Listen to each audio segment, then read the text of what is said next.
Hello from Jonathan and from me on the day council cuts became reality. 3,000 job losses announced in Norfolk as the first of our county councils lays out how it will deal with the cuts. We're live at the Open Academy in Norwich, one of the newest schools in the region. They managed to get their brand new buildings before the cuts. But throughout the east, there are now fears about how education will be affected. We're also looking at when jobs will return to the region. Yes, we've teamed up with experts Cambridge Econometrics for exclusive analysis. They've been looking at the jobs market and more specifically the recovery of that jobs market. They believe it could be up to a decade before some parts of our region return to pre-recession job levels. We'll also be talking to our personal finance expert about what to do if you are facing redundancy. But before all that, Norfolk is the first of our county councils to reveal its response to the spending review. It's just proposed how it would like to tackle a funding shortfall of £155 million. It could result in 3,000 job losses. From Meals on Wheels to health support, most of the county will be affected in one way or another. Even your local lollipop lady could be hit by the cuts, and it could just be a taste of things to come around the rest of the region. Here's Malcolm Robertson. Bernard Woodcock's among the army of volunteers delivering Meals on Wheels to elderly people in Norfolk. But the wheels may be about to come off. It's one of the services that could be axed as the County Council cuts £155 million from its budget. With proposals to remove the council subsidy on meals, staff and volunteers fear the worst. Whatever the weather, we're there, the volunteers are there taking the meals. You know, we are their only connection with the outside world sometimes. Norfolk's taking drastic measures, ranging from lollipop men and women going to cuts in services for the blind. Not including school people, Norfolk County Council employ 10,000 people. That's full and part-time staff. Nearly a third of those jobs will go, although some could be taken on by the private sector. Vital services will be lost. The council says it will be consulting with local people in what it describes as the big conversation, although there are fears that big decisions have already been taken. If the cuts are approved, they'll be felt in all corners of the county. Services will be hit, there'll be fewer staff to run libraries and museums, and opening hours could be reduced. Budgets to help disabled children and reduce teenage pregnancy rates will be cut, and there'll be less money for a host of other youth, family and health projects. At Whitlingham Broad, just outside Norwich, the activity centre will be cut, but could be saved if a private company can be found to run it. On the roads, there'll be less subsidy for bus services, park and ride costs will increase, there'll be fewer speed cameras, and parking enforcement will become self-funding, which is likely to mean more tickets. At staff briefings, there was shock and disbelief as they were told where the cuts were likely to be. We're not talking about getting rid of a few bureaucrats. We're talking about people who work directly with children are going to lose their jobs, and communities, the most deprived communities, will be hurt the worst. It's the beginning of the collapse of civilization as we know it. Is that overstating it? Well, it's more than just services.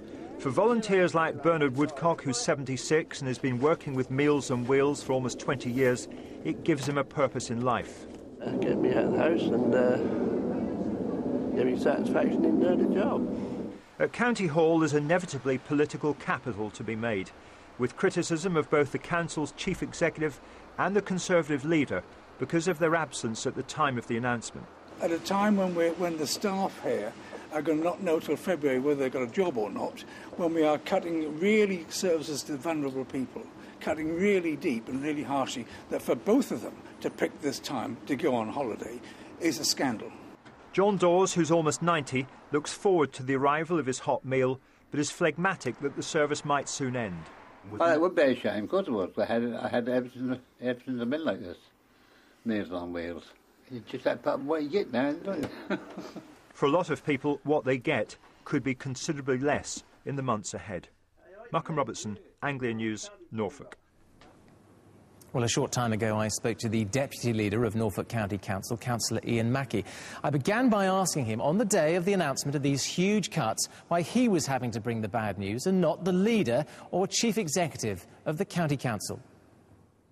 This is my role as Deputy Leader of the County Council. The changes at the top of the tree at the political aspects of the Council has only happened over the last fortnight, and we have some big challenges to do. We have a very strong Cabinet, very strong director team running the local authority, so I'm very happy to be here to talk about our proposals. Well, let's get into the criteria then of exactly how you decided where the cuts would fall. The criteria is based very much on what are our core statutory duties.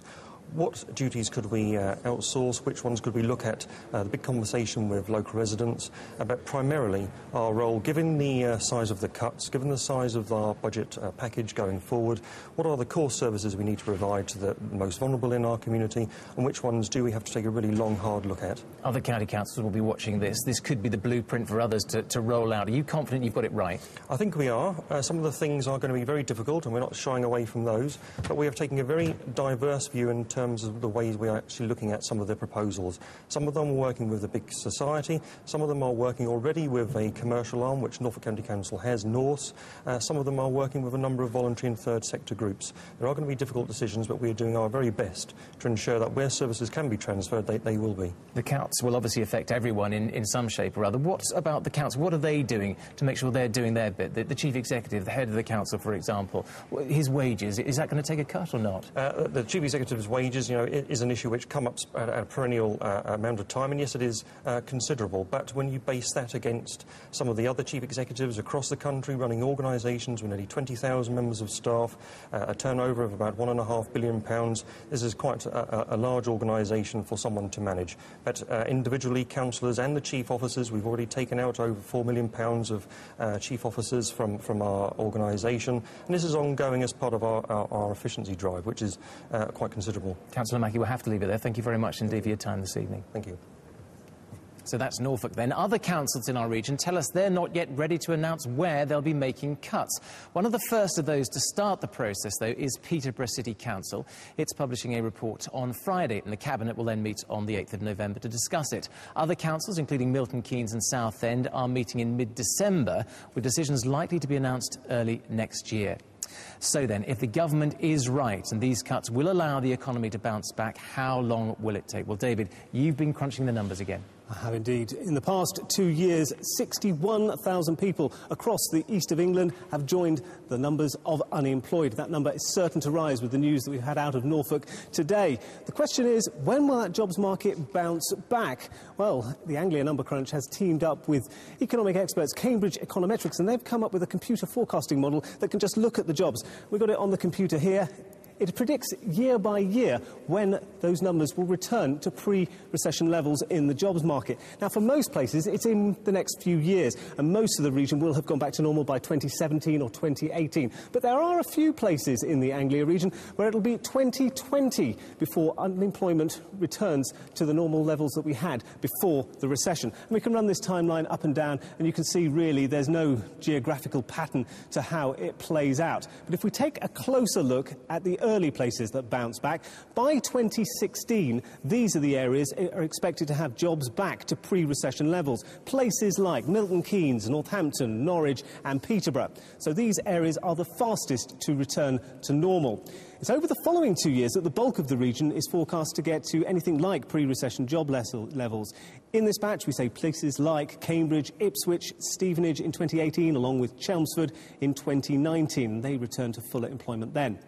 But it could be in more than a dozen areas that it'll take more than a decade or more to recover jobs. Places like Corby, Great Yarmouth, St Edmundsbury and Suffolk Coastal.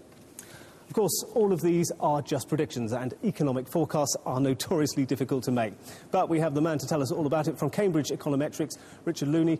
Exactly how have you come up with this forecast? Well, there are three main things that we're looking at. In the short term, we're looking at whether there's a likelihood of a bounce back of manufacturing jobs in those sectors benefiting from competitive exchange rate and export markets. But after that, it's exposure to the government cuts and dependence on those jobs, and whether the private sector, whether there's a real prospect of that taking up the slack. So what is it about places like Peterborough, Milton Keynes and Northampton that bounce back early? Well, these are obviously big towns. They've got their regional centres. centres, they've got strong private services and a tradition, a strong growth in business services, and where they've got manufacturing, it tends to be modern manufacturing and in the right sectors.